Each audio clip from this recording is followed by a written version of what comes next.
This video is sponsored by Miniswap. Alright, welcome back you lot. I wanted to let you know before we get into things that tomorrow at 5 PM GMT we will be doing a charity livestream on behalf of Calm, which is essentially the last of the 3 streams that I was planning to do during Jingle Jam in December of last year.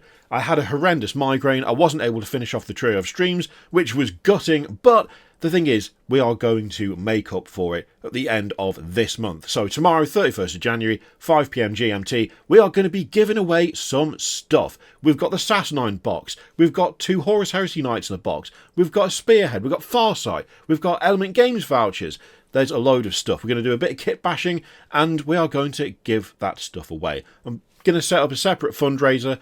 Hopefully, we can make up the last few £100 of the original target of £3,000 for Campaign Against Living Miserably. That is the goal, that is the aim. We are going to finish it off tomorrow. I'm going to warn you now, it's probably not going to be a hugely long live stream because my throat is ruined. I don't know why. I think I've just been recording way more, talking way more. Did like 2 hours, maybe 2.5. I can't remember. We recorded Patreon-only exclusive episodes for Acceptable Losses yesterday, which was really fun, but dear lord, my throat was wrecked at the end of it, and that seems to be happening a lot at the moment. So it might not be a long one, because I keep coughing all the time, but we are going to round it out. Now, on to the actual video, because this is like the self-improvement or, you know, doing things the correct way video of the month, I guess, because I've been going through a few of my unpainted and unfinished miniatures over the course of the last week or so. I'm doing a bit of renovation to the studio here. I'm trying to change all of that backdrop back there. That's all being replaced and done up. And in the process of moving a few things around to make space for when those shelves eventually come down, I discovered a few things that are alarming. And a few things that need to be fixed, because there are a couple of projects that, frankly, should not have been either wholly unpainted or partially unpainted for as long as they have been, especially considering that one of them is built out of an Imperial Knight. Yeah, that's a lot of money to just sit around as grey plastic for, I believe, close to 3 years? Awful. Terrible. Bad. So, with that in mind, I've decided to do something that we're going to call the Months of Shame. Admittedly, there's no real shame here. It's just a downside to being a bit of a hobby butterfly, I think is the phrase. Or just, you know, wildly susceptible to being distracted all of the goddamn day. That is also what it could be. But I've decided, what if we make this a community thing? What if we all get ourselves together, we sort ourselves out, and we have a community goal? And so, this is going to be February's community goal. Take a large miniature that you haven't finished. Take a small miniature that you haven't finished. It really doesn't matter the size of it, or how many it is, just as long as you think you can make a good dent in it. And we will paint those miniatures, collectively, and then at the end of February, as part of the charity stream that we're going to do for Calm at the end of that month as well, we will all come together and we will show each other our work. Now, as I mentioned at the start, this video is sponsored by Miniswap. Miniswap is an online marketplace for your second-hand miniatures, built by hobbyists, for hobbyists. If you've got a bunch of stuff lying around that you don't think you're going to get to, or alternatively you're looking to start or expand on one of your Warhammer projects, Miniswap is the place to go. Now, given the subject of today's video, and given the sheer amount of stuff that's gone into kit bashing the things that I will be making a start on in the coming months, I think now is the time to really press home just how much we as hobbyists need more bits. More bits is always good. And one of the nice things about Miniswap is that you can filter stuff by bits. Doesn't matter whether it's 40k, whether it's Age of Sigmar, Lord of the Rings, Horus Heresy, Fantasy, you name it, someone's probably got what you need and it's sitting in a box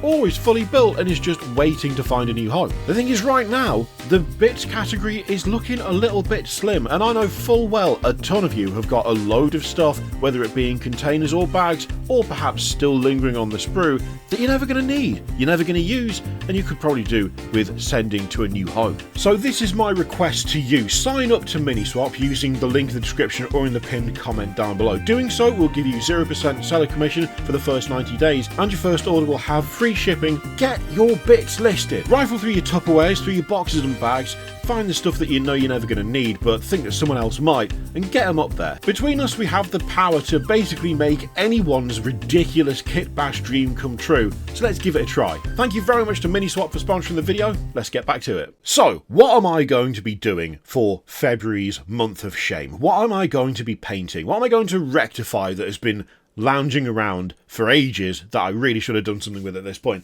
Well, firstly, the aforementioned Imperial Knight. Now, this was actually built as part of a force of mega-gargants. Not mega-gargants, Sons of Behemat. And it's because I had just randomly decided to throw together a bunch of Ambot parts.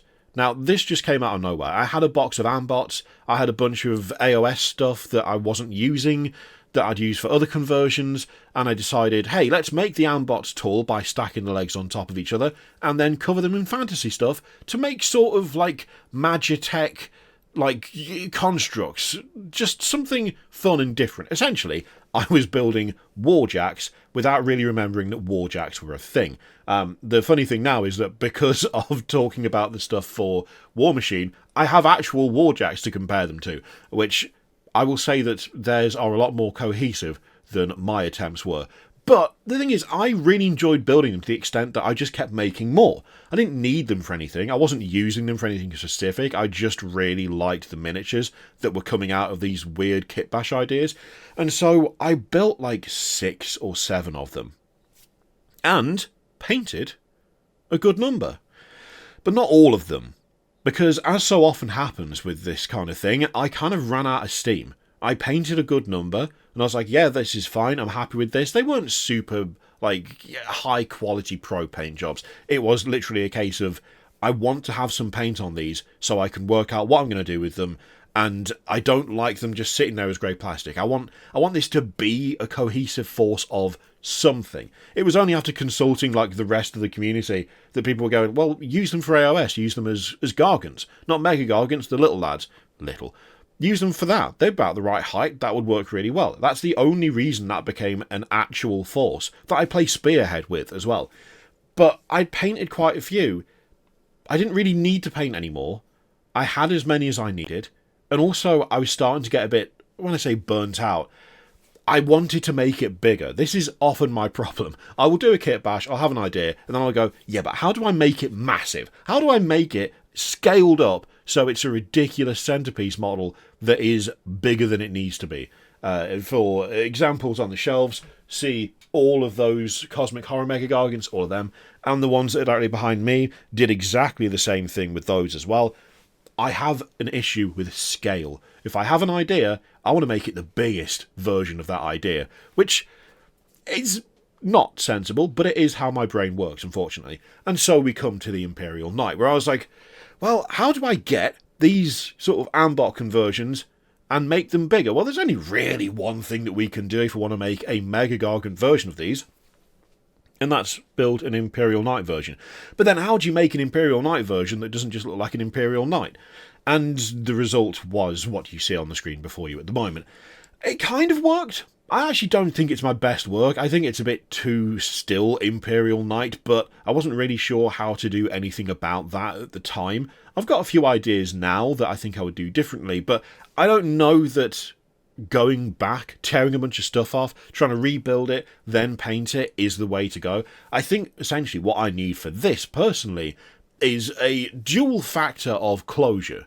Closure from actually just painting it because it's been sitting in grey, borderline unfinished in terms of the modelling. I mean, I still haven't done the shin guards yet. I still haven't done like the greaves at the bottom. They need to be a specific shape, and I didn't know how to do that. I know how to do it now, which means I need to fix that up, but I just feel like this has been sat for so long, doing literally nothing, for no reason other than I got distracted doing cosmic horror stuff, and now that needs to change. It needs to be sorted. I cannot have an Imperial Knight sat there in plastic. It's like £100 kit, not including all the random crap all over it. Like, there's parts of Skaven stuff all over it. You've got a big warpstone thing at the top.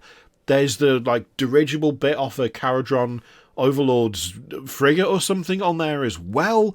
Like, there's too much stuff on this thing for it to just sit there looking grey. It's not on. So, February, that thing's getting painted. I don't need it. I don't need it for anything. But I can't, like, sit there and know that it's like that anymore. The fact is, I'd forgotten about it because the way I'd stored it, the shelf it was on, there was other stuff in front of it. I'd put a box in front of it. I'd basically hidden it away. But now I know it's there. Now I know it's there, and I can't deal with the fact that it is. So that's going to be my contribution. Not only that, there is also one of those Ambot conversions that I got partway through painting, and then for reasons I don't understand at all, I've got no idea why I did this, I got to the point where I needed to do, like, the details and the red and the OSL, and I just stopped. Like, why? I was maybe an hour away from the finish line on that miniature, and for some reason, my brain just went, we don't need to finish that. It's fine, ignore it, who cares? I should care. Like, it's been sat on that shelf up there, literally for years, basically an hour away from being done. Now, that is insane behaviour. I don't know how it's possible that I do that, but upon realising that, I then realised I've got like a vampire that's partly painted sat up here for I don't know how long. I've got other stuff on this desk. In fact, I've just glanced over. This guy. There are two others of this. Not this specific guy, but like that Underworld's warband. I just need to paint the weapons. That's all I need to do. Paint the weapons and the bases, and he's done. Why? Why has that happened? How has it happened? Well, I'll tell you how it's happened. I've got distracted. I've seen something else. I've gone, I want to build that. I want to kit bash that. I've listened to a piece of music and I've gone, you know what? I want to make something because I've been inspired by that. Now, that's fine. That's all well and good. But at some point, you got to finish stuff off. You just got to finish something. Even if it's just one thing. You've got to give it a go. And that's what this is all about. So, for February, at the end of February, when we do our calm stream for February, this Imperial Knight is going to be done, and we are going to be talking about it. That Ambot conversion is going to be done, and we're going to be talking about it. And we're going to be talking about the stuff that you've done as well, because, oh my god, how do you leave an Imperial Knight in an unfinished state for that long? It hurts the soul. It's so much money to do nothing. Atrocious behaviour on my part. Now, I'm not casting judgment, because the fact is, this clearly, apparently, is quite easy to do. This is clearly quite easy to do, otherwise I wouldn't have done it. So I'm not sitting there going, how dare you do this? Oh no, I'm thinking, how did I do this? But the thing is, we have a solution, and we're going to power through together, alright? So that's the plan. Pick a model, I don't care how big, I don't care how small. If you think you can get it done, you start painting it, and we will convene again next month, and we will make a meal out of how responsible and sensible we've been in painting our unfinished stuff. Deal? Deal? I know it's a deal. Thank you again to Miniswap for sponsoring the video. Again, use the link in the description and in the pinned comment to check them out. Thank you very much for watching, and let me know in the comments down below what you are going to be painting. Or building. Building works too. Got a half-finished conversion? Got like a kit that you got partway through and then just got distracted with something else? That works also. Let me know in the comments down below. Thank you very much for watching. I'll see you for the next one.